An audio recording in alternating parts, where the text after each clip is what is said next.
Je pense que la sociologie, c'est une science qui existe depuis la fin du 19e siècle, ça fait un moment déjà, et qui a développé des connaissances et aussi des outils pour comprendre le monde dans lequel on vit et qui sont indispensables en fait. On vit dans des sociétés de plus en plus complexes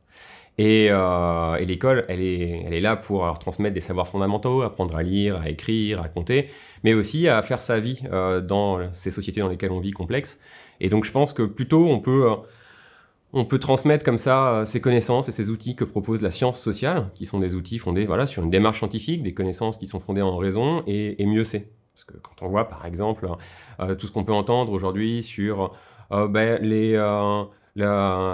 débats autour de la vérité, la post-vérité, les fake news, qui y croire, etc., et ben précisément les sciences sociales sont des sciences qui offrent des outils pour prendre du recul par rapport à ça et pouvoir, ça alimente l'esprit critique aussi, en fait, voilà, savoir pouvoir se faire sa propre opinion, pouvoir comprendre le monde dans lequel on vit, tout simplement.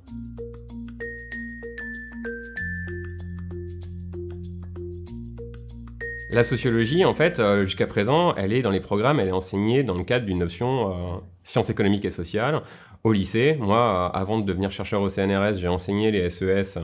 au lycée, mais il y a de plus en plus, depuis des années, en fait, des initiatives qui sont mises en place d'expérimentation plus précoce, d'initiation aux sciences sociales, au collège, voire même à l'école primaire. Et donc c'est pour ça qu'avec avec Léo Le Cardonnel et Benoît Falaise, on a monté un projet, enfin un manuel, qui propose une démarche pédagogique pour enseigner,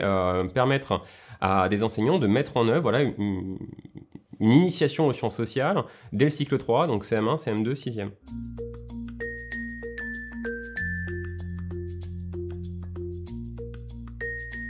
Les apports pour les élèves d'une initiation aux sciences sociales, c'est précisément de pouvoir comprendre la société dans laquelle ils vivent, en fait. De pouvoir, du coup, à la fois comprendre quelle est leur place dans cet ensemble, comprendre où se situe leur manière de faire, leur mode de vie, les leurs, celles de leur famille, et aussi comprendre qu'autour d'eux, il y en a qui peuvent en avoir d'autres, et qu'on peut quand même vivre tous ensemble avec ces manières de faire, ces valeurs, ces modes de vie qui sont différents. C'est des choses, enfin, c'est tout bête. Moi, l'envie de participer à une démarche comme ça, elle est venue du fait que quand j'étais jeune enseignant de SES au lycée, après la rentrée, une réunion parents-prof, j'explique ce qu'on va faire aux parents et j'ai une mère qui s'exclame, mais vous allez leur apprendre comment fonctionne, enfin ce que c'est que la monnaie, comment fonctionnent les banques, mais c'est hyper important en fait, pourquoi est-ce qu'on leur a pas déjà expliqué ça? Et ça m'a fait prendre conscience qu'effectivement, quand on est au lycée général, il y a déjà tout plein d'enfants qu'on a perdus. Or pourtant, dans la société dans laquelle on vit aujourd'hui, il y a des choses hyper importantes, comme ça justement, comprendre comment une banque fonctionne, ce que c'est que la monnaie, comprendre aussi l'importance d'institutions comme l'école, comme la famille, comme comprendre pourquoi est-ce qu'il faut voter, ce que c'est qu'une démocratie, toutes ces choses-là, en fait, c'est des choses qu'on commence à enseigner d'ailleurs avant le lycée, heureusement, en enseignement moral et civique. Et en fait, ces choses qu'on transmet dans l'enseignement moral et civique, souvent, en fait, sont des connaissances qui sont produites par les sciences sociales, mais qui ne sont pas présentées comme telles, en fait. Ils ne sont pas présentés comme des savoirs qui sont produits par une science. Et donc, voilà, c'est là où je me suis dit, oui, plutôt on peut